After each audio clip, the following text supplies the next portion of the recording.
Bonjour à tous et bienvenue sur votre rendez-vous de l'Agora des directeurs financiers. Donc aujourd'hui, nous allons aborder la thématique perspective et évolution du métier de DAF. Et pour ce faire, nous recevons en plateau aujourd'hui Sophie Massiera Coelho. Donc bonjour Sophie.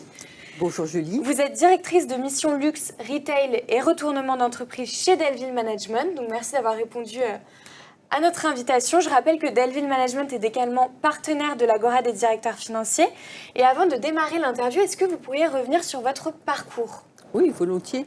Alors, en 2 mots, j'ai 15 années de direction financière groupe, dans des groupes cotés principalement, un petit peu de groupe familial, dans le secteur du luxe essentiellement, et suivi d'une dizaine d'années de direction générale, secrétaire générale, dans des secteurs un petit peu différents, industrie médicale par exemple, et dans des sociétés sous LBO. D'accord. Et comment vous êtes arrivé au final chez Delville ? Eh ben, en quittant mon dernier poste, après réflexion, je souhaitais revenir dans le secteur du luxe et du retail, dans lequel j'ai passé l'essentiel de mon parcours professionnel. Et par hasard, en rencontrant Delville, parce que j'ai été moi-même manager de transition dans le passé, Delville m'a proposé de les rejoindre pour travailler sur la practice luxe et retail et retournement d'entreprise de par mon passé. Et alors, avant de rentrer dans le vif du sujet, est-ce qu'on pourrait revenir sur quelles sont en ce moment les grandes évolutions auxquelles le métier de DAF a fait face et surtout l'évolution aussi au niveau des responsabilités qu'on a pu observer sur les dernières années ? Oui, mais alors avant de parler d'évolution, il faut peut-être parler du rôle, des responsabilités du DAF. Qu'est-ce qu'un DAF concrètement ? Alors, c'est difficile d'y répondre parce que d'une société à une autre, le scope peut être différent, les responsabilités différentes. Je pense qu'il y a un socle de base qui reste. Je pense qu'on peut dire que le directeur financier garantit tout ce qui est une bonne gestion administrative et financière, une gestion administrative et financière rigoureuse de l'entreprise avec différents pans, la compta, évidemment, respect des règles comptables et fiscales, tout ce qui est contrôle financier, avec tout ce qui est business performance, management, enfin le pilotage de la performance de l'entreprise, les outils de décision, les outils d'aide à la décision, avec le déploiement de ces outils, la fiabilité et l'intégrité des données. Il y a également le cash, bien évidemment, tout ce qui est pilotage de la trésorerie, le financement de l'entreprise, le suivi du cash, donc le prévisionnel, on peut nécessairement tout ce qui est budget, forecast et autres. Et enfin, tout ce qui touche au risque de l'entreprise, gestion des taux, gestion du change et des risques plus généraux. Donc ça, c'est globalement ce qui fait l'unanimité. Ce sont les basiques, on va dire, le socle de base. Mais bon, le DAF, il est au cœur du COMEX. Oui. Il est en interaction avec les différentes directions de l'entreprise et il est le garant, en quelque sorte, du déploiement de la stratégie, du déploiement opérationnel de la stratégie qui est fixée par la direction générale.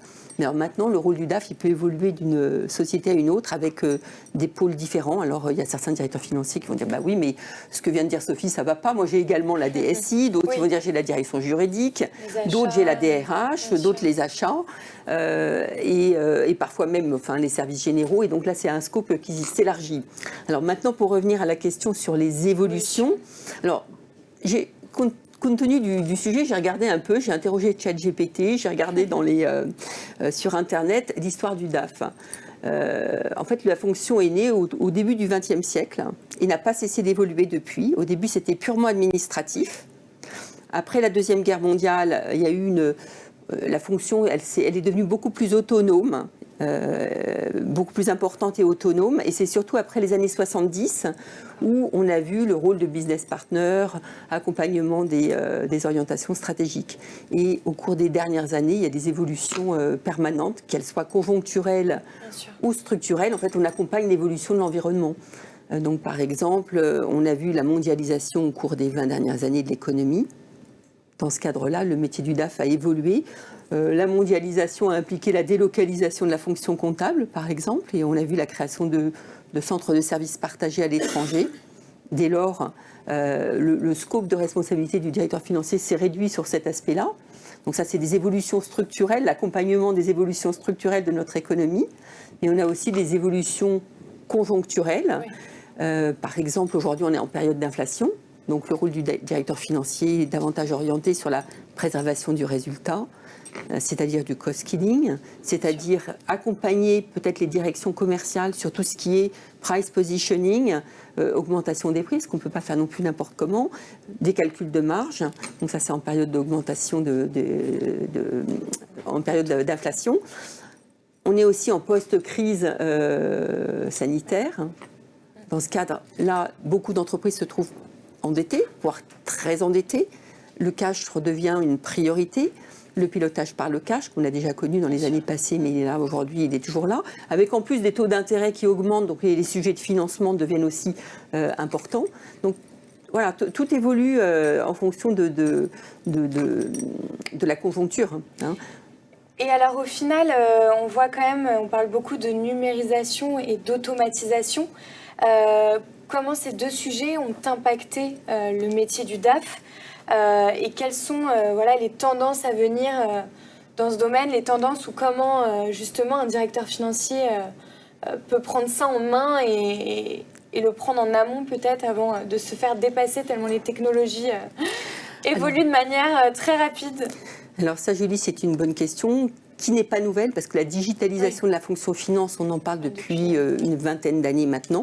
Elle a commencé sur les fonctions comptables avec tout d'abord la dématérialisation, le développement de process order to cash. Donc ça, c'était une première étape qui après s'est transformée vers une automatisation de tout ce qui est process et tâches répétitives, avec ce qu'on a appelé le RPA, Robotic Process Automation. On a toujours des termes anglo-saxons. Et donc, du coup, cette fonction comptable, déjà, elle a été beaucoup bouleversée. Et aujourd'hui, avec l'IA, on commence à voir le métier de contrôleur de gestion qui commence à changer, à évoluer. Pourquoi ? Parce que tout ce qui est machine learning, predictive analysis, tout ça va commencer à remplacer les calculs de prévision, de scénarios, de reforecast. Et du coup, le métier de contrôleur de gestion évolue aussi. On est en plein cœur de cette mutation du métier de contrôleur de gestion. Et dans ce cadre-là, le rôle du DAF évolue. Et au cours des 15 dernières années, moi je dirais qu'il a eu un rôle de pilote dans bon nombre d'entreprises, pilote de la transformation. Pilote de la transformation, qu'est-ce que ça veut dire ? Ça veut dire revoir les process, revoir l'organisation, revoir les flux, en lien non seulement avec l'IT, mais aussi avec toutes les directions de l'entreprise, accompagner la transformation avec la dimension humaine. Hein. C'est vrai que le DAF du début du XXe siècle, qui gérait les fonctions administratives dans sa tour, n'est plus là. Hein. Aujourd'hui, il y a une vraie dimension managériale, d'accompagnement, de transformation, donc, qui est très importante et qui va se poursuivre de façon accélérée avec le développement de l'IA. Et là, on parle du coup d'un monde en mutation rapide. Quelles sont au final les perspectives pour le métier de DAF, notamment en ce qui concerne les tendances en matière de développement durable et de responsabilité sociale des entreprises ? On parle maintenant de directeur extra-financier, de Chief Impact Officer.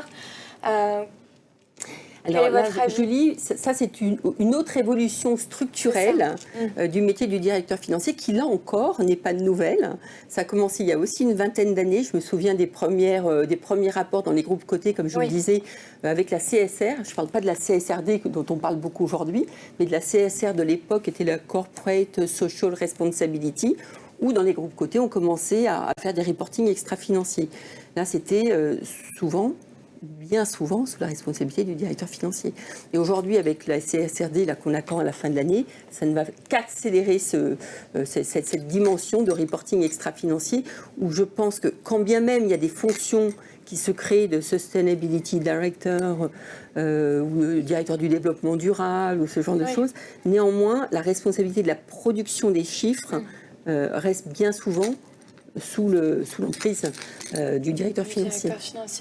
Et vous qui êtes souvent avec des directeurs financiers, quelles compétences et formations sont devenues essentielles pour que le métier continue d'évoluer ?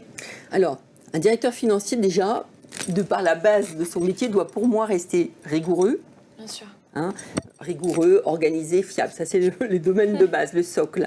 Mais avec les évolutions qu'on vient d'évoquer, que ce soit avec l'IA, le CSRD et toutes les mutations qu'on a pu observer, il y a véritablement l'agilité, Bien sûr. Une capacité d'adaptation, une agilité qui est primordiale.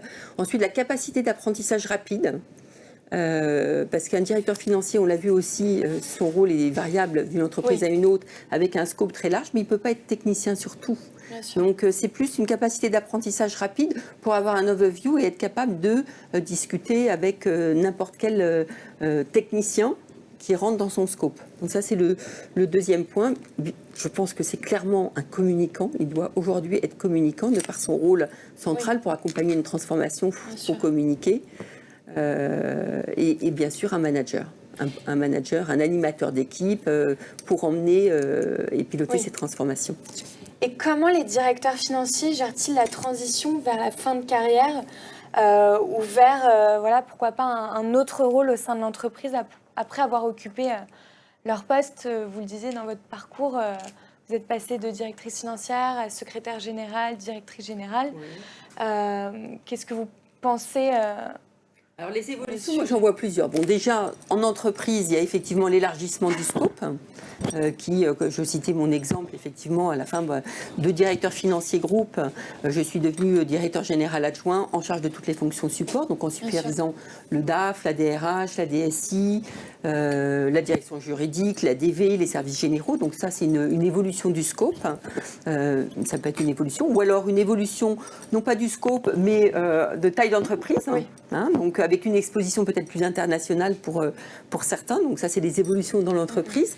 Et ensuite, il y a là aujourd'hui, en tant que directeur de mission chez Delville Management, je vois des directeurs financiers qui sont devenus CEO.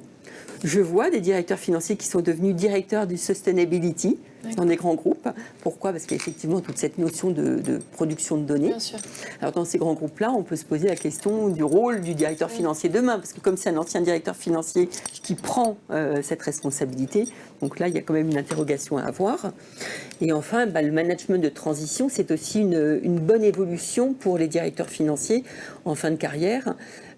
Pourquoi? Parce qu'aujourd'hui, on a des statistiques qui sont sorties récemment sur le premier semestre 2023. Donc, je vais pouvoir vous donner 2 chiffres actuels. On a 27% des missions qui sont sur des fonctions de directeur financier. Donc, c'est quand même un scope important sur l'ensemble des fonctions. Mais par contre, alors là où je voudrais mettre un petit bémol, c'est qu'on parle d'évolution en fin de carrière. On a quand même aussi de plus en plus de directeurs financiers plus jeunes qui se tournent vers le management de transition. On a aujourd'hui à peu près 30%, un petit 30% qui ont moins de 50 ans. D'accord. Voilà. Et cette tendance, cette part est en augmentation aujourd'hui. Et quelle est la raison de passer en management de transition ?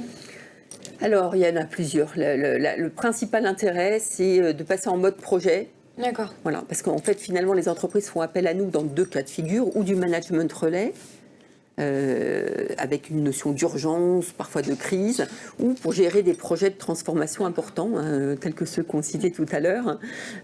Donc c'est l'idée de contribuer sur une période courte, délimitée, enfin courte, des fois les missions peuvent, en moyenne une mission dure 7 mois, des fois elles peuvent durer plus, mais dans une situation d'urgence managériale et vraiment avec des constructions de mise en place et un rôle important.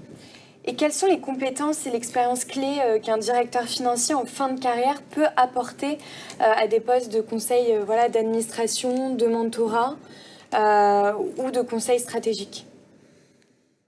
Alors, je dirais une vision 360, parce que clairement, c'est vrai qu'il a une vision 360 de l'entreprise. Oui. Ça, c'est un premier point. Une dimension stratégique et en même temps opérationnelle. Voilà, un directeur financier par rapport à dans un conseil d'administration, s'il voit un projet qui tient pas la route, ou en termes de budget, ou en termes de réalité, de mise en place, il le verra rapidement. C'est cette dimension à la fois stratégique et opérationnelle, l'approche des risques, l'approche par les risques au niveau de l'entreprise globale, et bien évidemment le cash aussi, parce que c'est vital pour l'entreprise. Et s'il y a des décisions ou des sujets qui mettent en péril le cash, ça met en péril la viabilité de l'entreprise. Et là, il peut avoir un rôle de conseil intéressant. Merci beaucoup Sophie d'avoir répondu à nos questions.